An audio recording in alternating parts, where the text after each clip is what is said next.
In this video, I'm going to show you how to fix FC25 FPS drops, lagging, freezing, and sluttering. So you just have to go to the Steam and just click settings. And now once you're in here, just go to downloads and clear cache. Now, once you are done with that, you just have to go to NVIDIA control panel.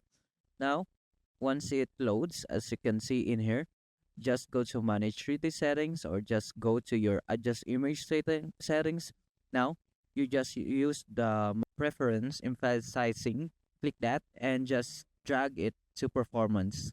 If it doesn't, if your GPU is very low, you just have to drag it to performance.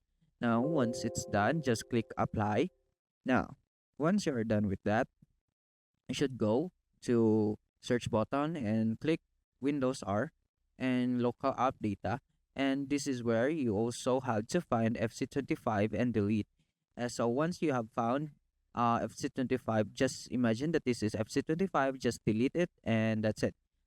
The next thing you want to do is just go to your device manager and make sure your NVIDIA control or your NVIDIA graphics card or AMD, make sure you have to update it. Just click this update driver and make sure you click this to automatically update your driver. Now, the next method is just go to your graphics settings. Make sure that this is on to reduce latency and improve performance. Just click this and turn on. Now, imagine that this is FC25, or if your FC25 doesn't appear here, just go to browse and just search for your FC25 and just click it and add.